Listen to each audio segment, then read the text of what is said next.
Hello everyone, welcome to Zenith education. मेरा नाम है अक्षय मिश्रा और आप क्या पढ़ रहे हैं? क्लास 9th फिजिक्स की सीरीज। तो अब ये जो वीडियो रहेगा इसमें हम क्या करेंगे, न्यूमेरिकल्स बनाने शुरू कर देंगे। मतलब हम आ ही गए हैं चैप्टर के एंड वाले हिस्से में। इस मतलब अभी हम क्या करेंगे, न्यूमेरिकल्स बनाएंगे। किसके? ग्राफ थ्योरी वाला। मतलब जो distance time graph, velocity time graph से रिलेटेड जितने भी क्वेश्चंस होते हैं उसको सॉल्व करेंगे। साथ ही साथ वैसे क्वेश्चन सॉल्व करेंगे जिसमें हम क्या करते हैं, इक्वेशन ऑफ मोशन यूज करते हैं। क्योंकि बहुत सारे क्वेश्चन में आपको एक्सेलरेशन दिया रहेगा, वेलोसिटी दिया रहेगा, बोलेगा डिस्टेंस निकालो, तो आप उसको पीछे जाके मतलब वेलोसिटी निकाल लिए, वेलोसिटी से डिस्टेंस निकाल लिए, ऐसे नहीं कर सकते जो पुराना तरीका हमने अपनाया था, नॉर्मल फॉर्मुलेस वाला। अब इक्वेशन ऑफ मोशन यूज करना लग जाता है, यूज करना पड़ता है हमें। तो वही सब चीज हम यूज करके क्या करेंगे, क्वेश्चन बनाने लग जाएंगे। तो अलग अलग सेक्शन में मैंने क्वेश्चन डिवाइड किए, multiple choice question, very short, short, passage type, assertion, reason type. तो वही आने वाले पार्ट्स में क्या होंगे, वैसे टाइप के ही क्वेश्चन मिलेंगे। क्वेश्चन हम कितने पार्ट में सॉल्व करेंगे? लगभग हमें 1, 2 या 3 पार्ट लग जाएगा पूरे क्वेश्चन सॉल्व करने के लिए। मैंने हर प्रकार के क्वेश्चन लिए हैं, एनसीईआरटी के अंदर के क्वेश्चन, एक्सरसाइज के क्वेश्चन, उसमें जो इन टेक्स्ट क्वेश्चन रहते हैं वो, मल्टीपल चॉइस, मतलब जितने भी क्वेश्चन है आपकी जो एनसीईआरटी बुक में, हर एक क्वेश्चन का आपको सॉल्यूशन इस वीडियोस में मिल जाएगा। जो आने वाले जो इसके पार्ट रहेंगे इसमें और उसमें, मतलब हर एक क्वेश्चन का आपको सॉल्यूशन मिल ही जाएगा यदि आप बने रहेंगे हमारे साथ। यदि आप चैनल में नए हैं तो बिल्कुल चैनल को सब्सक्राइब करना ना भूलें, लाइक करना ना भूलें, शेयर करना ना भूलें। और यदि 9 से लेकर 12 तक का फिजिक्स में कोई भी टॉपिक आप पढ़ना चाहें तो आप हमें कमेंट बॉक्स में बता सकते हैं, कोई भी टॉपिक, कोई भी चैप्टर का। तो उसके लिए भी हम क्या करेंगे, आपके लिए वीडियो प्रिपेयर कर लेंगे। तो ये वाला कौन सा पार्ट है? हमारा 11th पार्ट है। इसके पहले हमने क्या कर लिया, 10 पार्ट कंप्लीट कर लिया है इस चैप्टर में, मोशन चैप्टर 8। तो शुरू करते बनाना क्वेश्चन। फर्स्ट सेक्शन आएगा हमारा मल्टीपल चॉइस क्वेश्चन। मतलब कैसे मल्टीपल चॉइस क्वेश्चन पूछेगा आपको एग्जाम में। कुछ 1 मार्क के भी रहेंगे, कुछ बड़े क्वेश्चंस भी मैंने ले लिए मल्टीपल चॉइस क्वेश्चन, जिसको हम सॉल्व करेंगे पूरा, और उसका आंसर में से हमें एक को सिलेक्ट करना पड़ेगा। तो आपको हर प्रकार का क्वेश्चन यहाँ पे देखने को मिलेगा। और जितना भी एनसीईआरटी में क्वेश्चन है उसका सोल्यूशन तो आपको पूरी, जब ये कंप्लीट हो जाएगा तो पूरा क्वेश्चन तो रहेगा ही रहेगा। बस मैंने एनसीईआरटी के क्वेश्चंस को अलग अलग जगह पे ले लिया है नंबर के हिसाब से। जो 3 मार्क के हैं, कोई 5 मार्क के हैं, उनको वैसे टाइप से। तो फर्स्ट हम शुरू करते हैं अपना मल्टीपल चॉइस क्वेश्चंस के बारे में। पहला क्वेश्चन देखते हैं अपना।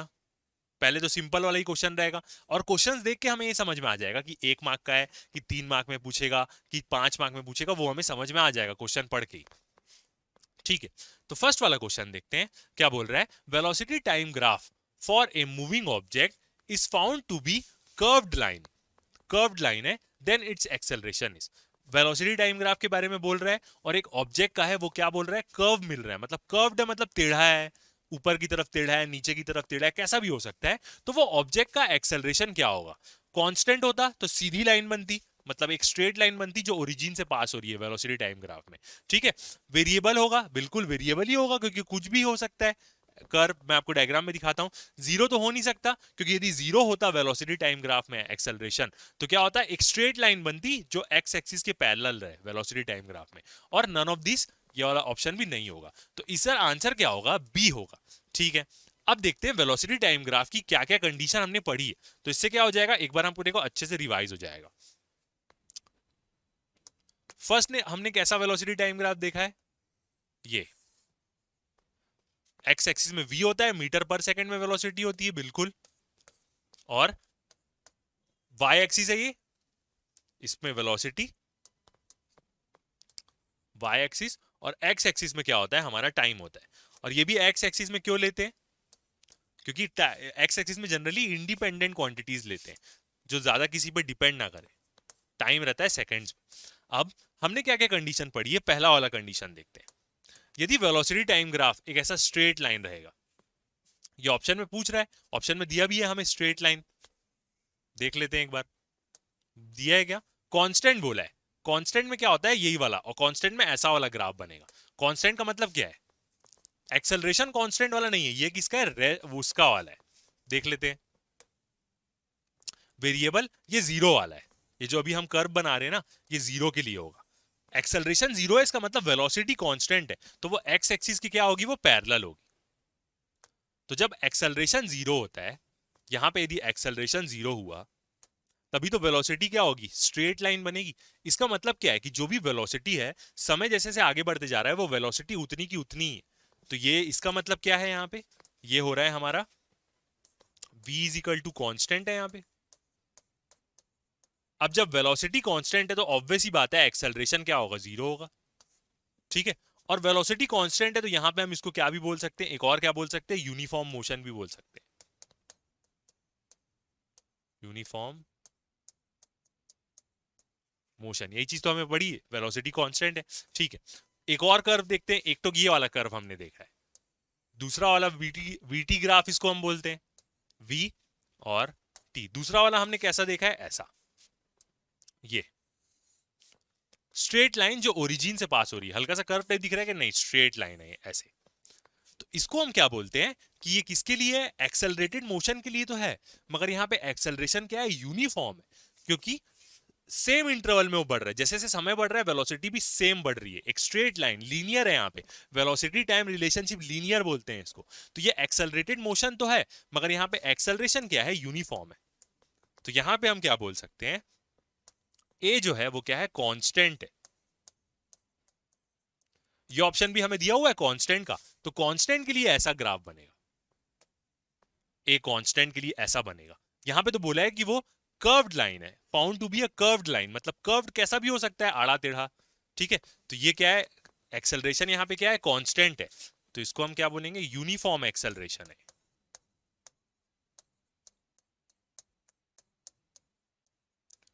क्योंकि इक्वल अमाउंट से वेलोसिटी बढ़ रही है, इक्वल यूनिफॉर्म एक्सेलरेशन बोले या कांस्टेंट एक्सेलरेशन बोल सकते हैं यहाँ पे।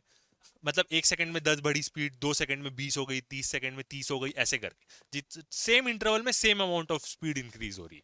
अब हमारा वाला जो बोला है क्वेश्चन में वो कैसा बोला है, ये वाला कर्व बोला है। एक और वीटी डायग्राम ले लेते हैं, और कर्व है वो, तो कुछ भी कर्व हो सकता है, वो कैसा कर्व बना ले, एक कर्व ऐसा बना लेते ये, ठीक है। दूसरा कर्व कैसे ले लेते, नीचे की तरफ ले लेते, ओरिजिन से ही होगा ये, और एक कर्व कुछ भी ले लेते, कैसा भी हो सकता है वो, ये आड़ा तिरछा ऐसे करके, दिख रहा है आपको।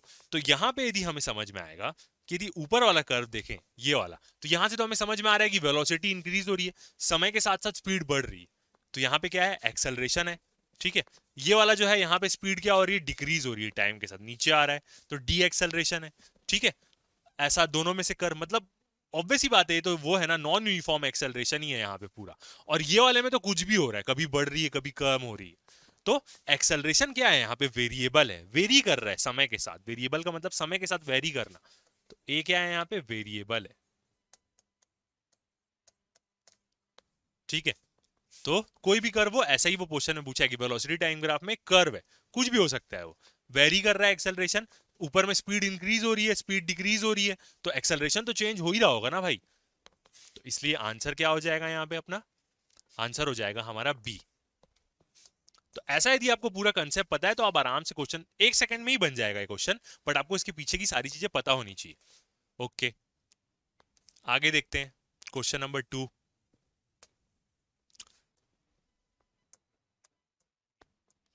Slope of velocity time graph gives, जो वेलोसिटी टाइम ग्राफ का स्लोप होता है वो क्या देता है, the distance, the displacement, acceleration, the speed.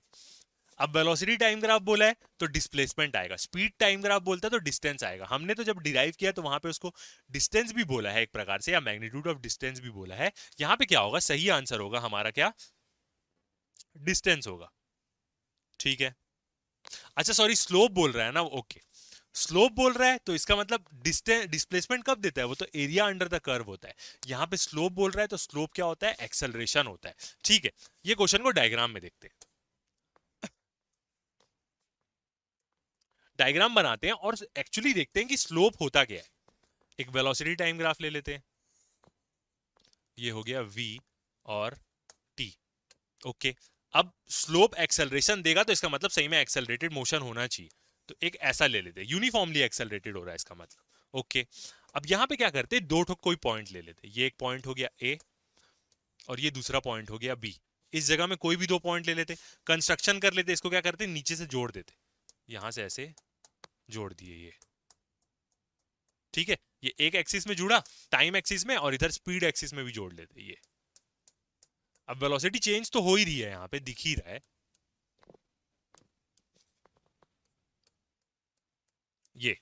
ये वेलोसिटी हो गई v1, ये हो गई v2। ऊपर वाली बड़ी होगी ऑब्वियस ही बात है, और नीचे ये हो गया टाइम हमारा t1 और ये टाइम हो गया t2। एक और कंस्ट्रक्शन करते हैं यहाँ पे, क्या ऐसा, इसको यहाँ पे जोड़ देते हैं, अब नंबरिंग दे देते, ए हो गया, बी हो गया, कैसे नंबरिंग दिया हूं मैं, इसको सी बोल देता हूं, और ये हो जाएगा ई, और ये हो जाएगा डी। ठीक है, अब स्लोप की बात करें तो स्लोप क्या होता है ना, याद रखिएगा जब भी कोई ग्राफ का आपको स्लोप पूछता है तो आपके दिमाग में हमेशा आना चाहिए टेन थीटा। कभी भी आपको स्लोप के बारे में पूछा तो आपके दिमाग में आना चाहिए कि मतलब मेरे को टेन थीटा निकालना है। टेन थीटा का ही मतलब होगा स्लोप ऑफ कर्व। और टेन थीटा ओरिजिनली होता क्या है, परपेंडिकुलर बाई बेस होता है।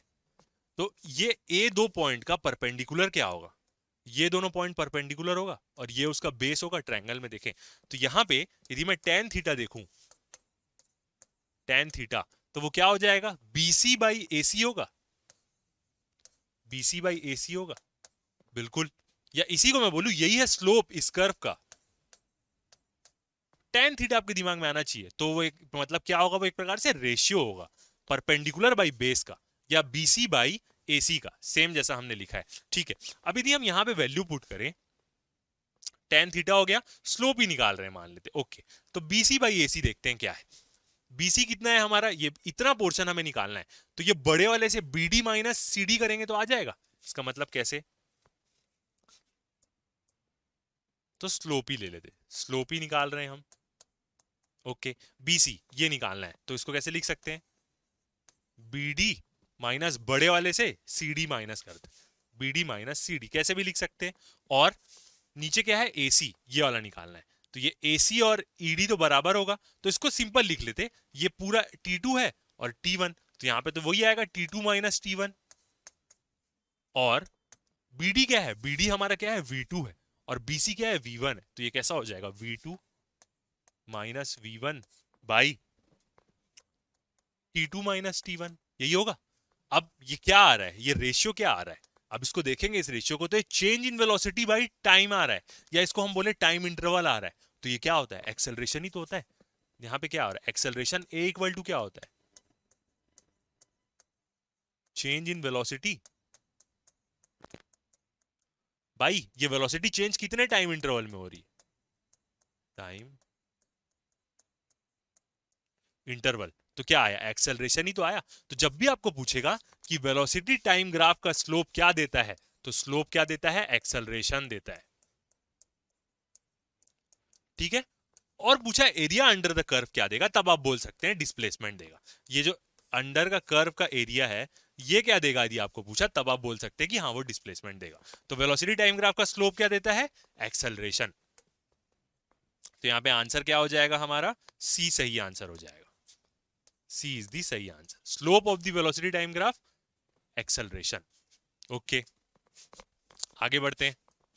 छोटे से ही क्वेश्चन है बट मैं आपको इसमें बहुत सारी इंफॉर्मेशन दे दे रहा हूं ताकि आपको और अच्छे समझ में आए। ओके, क्वेश्चन नंबर 3 देखते हैं क्या बोल रहा है। In the following figure velocity time graph for the motion of the body, एक वेलोसिटी टाइम ग्राफ दिया है बॉडी के मोशन के लिए। The total distance covered by the body from 3 seconds to 7 seconds, 3 से 7 सेकंड के बीच में हमें क्या निकालना है, टोटल डिस्टेंस निकालना है। डायग्राम विजिबल है, ओके, दिख रहा होगा आपको डायग्राम पूरा अच्छे से, ठीक है। इज 3 सेकंड से 5 सेकंड के बीच में, तो यहां पे याद रखिएगा बाकी सारे नंबर्स की मतलब अपने को टेंशन नहीं लेना है, बस 3 का याद रखना है कि 3 सेकंड में कितनी वेलोसिटी है 4, और 7 सेकंड में कितनी वेलोसिटी है 10। निकालना क्या है, हमें डिस्टेंस निकालना है। तो डिस्टेंस निकालने का मतलब क्या है, हमें को एरिया अंडर द कर्व निकालना पड़ेगा, मतलब ये जो एरिया है ये एरिया निकालना पड़ेगा अपने को। अब ये एरिया कैसा है, दो हिस्से में डिवाइडेड है, मतलब दो हिस्से में इसको डिवाइड करके निकाल सकते हैं। ये एक ट्रायंगल हो जाएगा और दूसरा वाला रेक्टेंगल हो जाएगा। तो ट्रायंगल का एरिया और रेक्टेंगल का एरिया हम निकाल लिए तो हमारा डिस्टेंस निकल जाएगा। और ये क्या है, एक प्रकार से वीटी कर्व ही तो है। तो area under the VT curve displacement भी दे सकता है, डिस्टेंस भी दे सकता है, कोई टेंशन नहीं है, मैग्नीट्यूड ऑफ डिस्प्लेसमेंट, कंफ्यूज नहीं होंगे उसमें। ठीक है, तो ये क्वेश्चन को सॉल्व करते हैं। मल्टीपल चॉइस क्वेश्चन है, ज्यादा नंबर का, ये ऑब्वियस ही बात है, ये एक नंबर का तो नहीं होगा। ओके, तो फर्स्ट क्या करते हैं, हम अपने लिए एक कर्व बना लेते हैं। पूरा वैल्यू तो लिखने की जरूरत नहीं है, जो जो वैल्यू अपने लिए इंपॉर्टेंट है वही बस हम लिखेंगे यहाँ पे। ये हो गया अपना कर्व ऐसा, और इसमें कौन कौन सा पॉइंट है, ये वाला पॉइंट बी है जो डायग्राम में दिया है वही पॉइंट ले लेते सी। और क्या क्या दिया है हमें कंस्ट्रक्ट कर लेते, ये लाइन नीचे तक है, ये वाला नीचे तक। बी में कितना टाइम दिया है हमें, 3 सेकेंड्स में ही है, टाइम सेकंड्स में ही है और वेलोसिटी मीटर पर सेकंड में होगी। और बी पे वेलोसिटी कितनी है 4 और सी पे वेलोसिटी कितनी है 10। वेलोसिटी मीटर पर सेकंड में है। ओके, अब हमें एरिया अंडर द कर्व निकालना है, तो एक कंस्ट्रक्शन ले लेते ये और नेमिंग भी करना पड़ेगा। ई दे देते इसको और ए डी बोल देते, कुछ भी नाम दे सकते हैं, ठीक है। अब डिस्टेंस निकालने के लिए क्या होगा, distance is equal to area. Area under the curve बोले या मैं सिर्फ एरिया लिख रहा हूं, ए बी सी डी। हाँ, ए बी सी डी बोल दे रहा हूं, ई को छोड़ दे रहा हूं, वरना आप ऐसे भी लिख सकते हो A B C E D, कोई दिक्कत नहीं, समझ में आना चाहिए बस। ए बी सी डी ये होगा, पूरा तो आ रहा है ना ये, एक ट्रायंगल और एक रेक्टेंगल, ठीक है। अब ये एक्चुअली है क्या, ये तो दो चीजों का सम है, मतलब एरिया ऑफ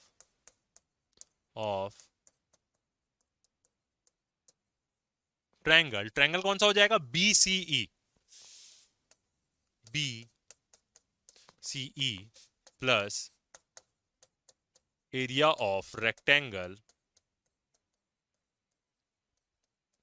रेक्टेंगल कौन सा ले लेते हैं, बी ई डी ए, कुछ भी नाम लिख सकते हैं। ओके, अब दोनों का एरिया डालते हैं, डिस्टेंस को एस से डिनोट कर देते हैं। अब ट्रायंगल का एरिया क्या होता है, half base into height. Base क्या है इसका, बी, तो इंटू बी, और इंटू हाइट क्या होगा इसका, ये सी, सी या ईसी बोल दे, कोई दिक्कत नहीं, प्लस प्लस रेक्टेंगल का एरिया। तो रेक्टेंगल क्या ले लेते हैं, A B into A D, A B A D, तो ए बी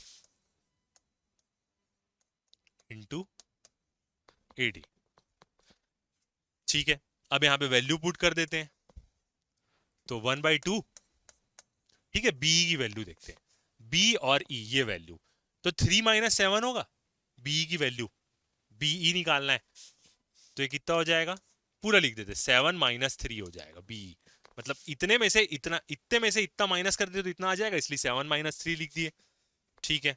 इंटू सी की वैल्यू ये मतलब ये वैल्यू, तो इसको कैसे करें, 10 में से इतना माइनस कर दे, 10 में से 4 माइनस कर दे तो ये आ जाएगा, तो वो ये 10 - 4 ही है, बिल्कुल 10 - 4, okay. Plus plus A B क्या है, ये वाला पोर्शन, तो ए बी तो 4 है ही, दिख ही रहा है, 4 into A D, A D ये वाला, तो ये कितना होगा, 7 - 3, तो 4 ही आएगा एक प्रकार से, तो इसको 4 ही लिख देते हैं। अब इसको सॉल्व करेंगे तो देखते हैं कितना आ रहा है, S is equal to 1/2 into 4 और 10 - 4 6 प्लस 4 4 जा 16, ये हो गया। अब इसको सॉल्व करें तो ये कितना हो जाएगा हमारा 12, 6 4 जा 24, 24 डिवाइड बाई 2 12 प्लस 16, तो एस इज इक्वल टू कितना आ जाएगा 28, हाँ 28 मीटर आ जाएगा, मतलब ये इसी का एरिया हमने निकाल लिया, तो क्या आ गया 28 मीटर आंसर आ गया। और देखते हैं कौन से ऑप्शन में ये, ए ऑप्शन सही, तो ए ऑप्शन क्या हो जाएगा हमारा, सही आंसर हो जाएगा 28 मीटर। ओके, आगे बढ़ते हैं, नेक्स्ट क्वेश्चन देखते हैं, क्वेश्चन नंबर 4 क्या बोल रहा है, एक ट्रेन है, A train starting from rest से शुरू कर रही है, मतलब initial velocity 0, attains A velocity of 90 kilometre per hour in 2 minute, 2 minute में वो 90 किलोमीटर पर आवर की स्पीड पकड़ लेती है। Then distance travel by the train from attaining this velocity is, कितना डिस्टेंस वो ट्रेवल कर रही है, इतना वेलोसिटी अटेंड करने तक ट्रेन निकालने बोला है, ठीक है। सॉल्व कर लेते हैं इसको, नॉर्मली फॉर्मूला लगेगा, ओके। तो क्या क्या गिवन वैल्यूज है पहले लिख लेते, स्टार्ट से शुरू कर रही है ट्रेन, तो इसका मतलब u क्या हो जाएगा, 0 हो जाएगा, मतलब initial velocity 0, final velocity v कितना दिया है 90 किलोमीटर पर आवर, तो इसको क्या करना पड़ेगा, मीटर पर सेकंड में चेंज करना पड़ेगा, तो इसको हम क्या कर सकते हैं, 90 इंटू किलोमीटर के लिए 100,000 से मल्टीप्लाई करेंगे, और एक आवर में 3600 क्या होते हैं, सेकेंड्स होते हैं। या आप एक और चीज कर सकते हैं, 90 इंटू ये 1000/3600 का रेशियो निकाले ना, तो वो 5/18 ही आता है। तो मीटर पर सेकंड में चेंज करने के लिए 5/18 से भी मल्टीप्लाई कर सकते हैं आप, आपकी कैलकुलेशन ईजी हो जाएगी। तो वेलोसिटी कितनी आई अपनी, इसको सॉल्व करेंगे तो 25 मीटर पर सेकंड आ गई,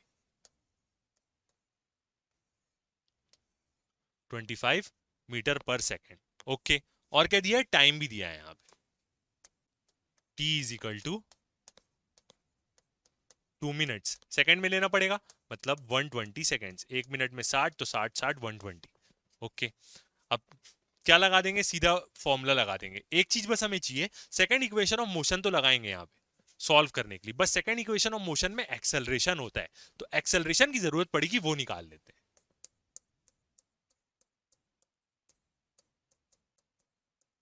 एक्सेलरेशन ए इक्वल टू क्या होता है, final minus initial by time, ऐसे ही निकालते हैं एक्सेलरेशन।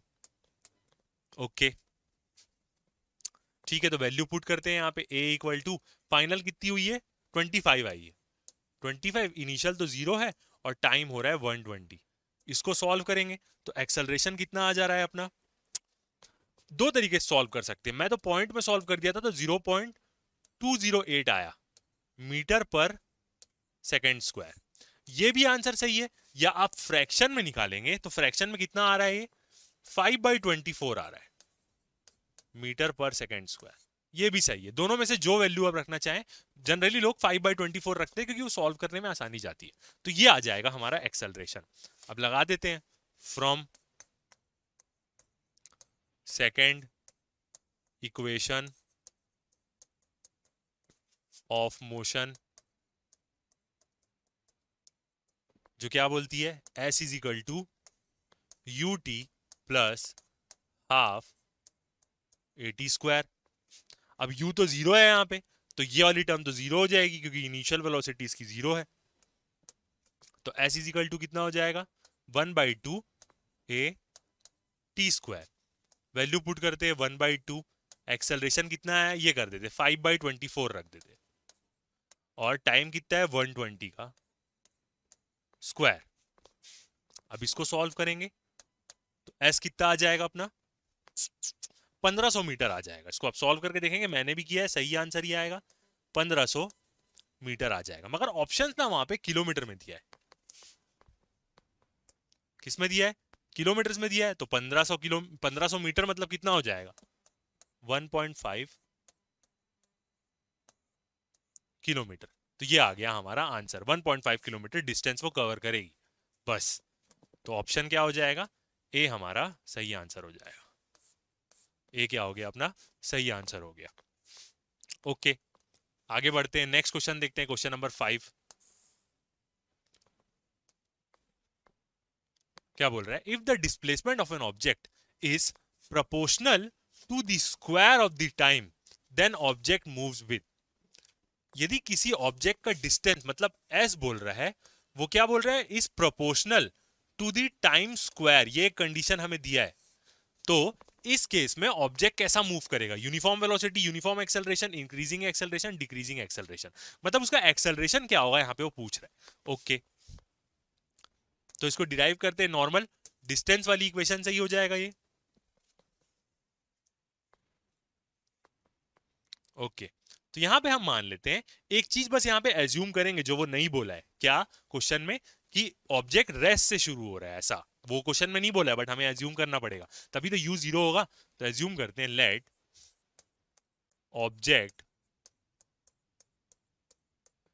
ऑब्जेक्ट स्टार्ट्स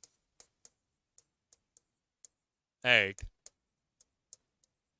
रेस्ट, ये क्वेश्चन में नहीं बोला है मगर हमें एज्यूम करना पड़ेगा, तभी तो वो 0 होगा, u इज इक्वल टू 0। और क्या है इसके पास, और एक्सेलरेशन तो है ही इसमें, एंड क्योंकि वही तो देखना है एक्सेलरेशन को क्या होगा, एक्सेलरेशन है इसका कुछ a, और ये एक्सेलरेशन कितने में, कुछ टाइम में है, इन टाइम t। ठीक है अब यूज करते हैं second equation of motion, from second equation of motion, जो क्या है, s is equal to u t plus half a t square. अब इनिशियल वेलोसिटी जीरो है तो यू टी तो जीरो हो जाएगा। ओके, अब क्या बचा, s is equal to 1/2 a t square. ठीक है, अब यहां पे क्या है, कांस्टेंट क्या क्या है देखते हैं। 1/2 कांस्टेंट है क्योंकि वो तो वैल्यू ही है 1/2, उसकी 0.5 ही वैल्यू रहेगी। यदि यहाँ पे एक्सेलरेशन यदि कांस्टेंट हो जाता, यदि एक्सेलरेशन कांस्टेंट हो जाएगा, if a is equal to constant, तो हम बोल सकते हैं कि जो s है वो डायरेक्टली प्रोपोर्शनल हो जाएगा टी स्क्वायर के। यही तो डायरेक्टली प्रोपोर्शनल का मतलब क्या होता है, ये बढ़ेगा तो ये भी बढ़ेगा, और इस वैल्यू में कुछ एक कांस्टेंट नंबर से हमें मल्टीप्लाई करना है। और ये क्या होता है, ये डायरेक्टली प्रोपोर्शनल का साइन हटाने के लिए अपन क्या करते हैं, कांस्टेंट ही तो लगाते हैं यहाँ पे, वही तो चीज है। तो यदि एक्सेलरेशन कांस्टेंट हो जाता है तो s हो जाएगा डायरेक्टली प्रोपोर्शनल टी स्क्वायर के। अब a कांस्टेंट है, इसका मतलब क्या है, a कांस्टेंट का मतलब है कि यहाँ पे एक्सेलरेशन होगा वो क्या होगा, यूनिफॉर्म एक्सेलरेशन होगा।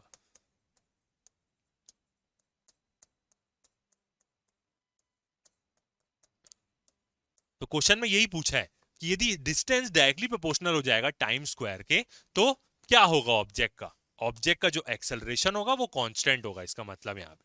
तो कांस्टेंट एक्सेलरेशन का मतलब क्या होता है, यूनिफॉर्म एक्सेलरेशन, तो उसकी क्या होगा, यूनिफॉर्म एक्सेलरेशन होगा। यूनिफॉर्म वेलोसिटी तो हो ही नहीं सकती, एक्सेलरेशन है ही उसके पास, एक्सेलरेशन इंक्रीज हो रहा है डिक्रीज हो रहा है इसके बारे में ये भी नहीं होगा, क्योंकि एक्सेलरेशन तो यूनिफॉर्म है, जैसा है वैसे ही बना हुआ है।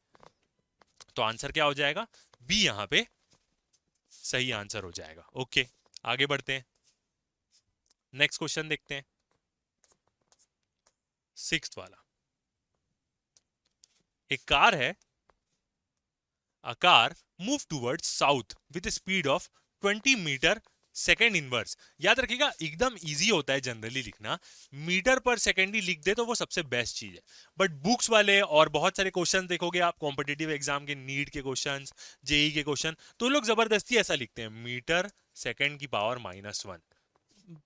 मतलब ज्यादा ही है, मीटर पर सेकंड लिखो ना, s की पावर -1 का मतलब क्या है कि उसको ऊपर लिख रहे हैं हम। मीटर पर सेकंड लिखना ज्यादा आसान होता है ना, मीटर -1 लिखने से ज्यादा, और जब उनको प्रिंटेड फॉर्म में देना है तो वो तो ज्यादा आसान होगा। तो ये s की पावर -1 मतलब मीटर पर सेकंड ही है, याद रखिएगा।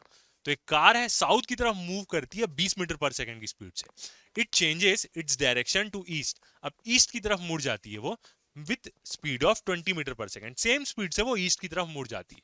What is the velocity now, अब वेलोसिटी क्या होगी कार की, तो याद रखिएगा डायरेक्शन चेंज हो रहा है तो वेलोसिटी चेंज होगी, भले वो 20 मीटर पर सेकंड की स्पीड से चल रही है सेम दोनों दिशाओं में, तो डायरेक्शन चेंज हुआ तो वेलोसिटी चेंज होगी।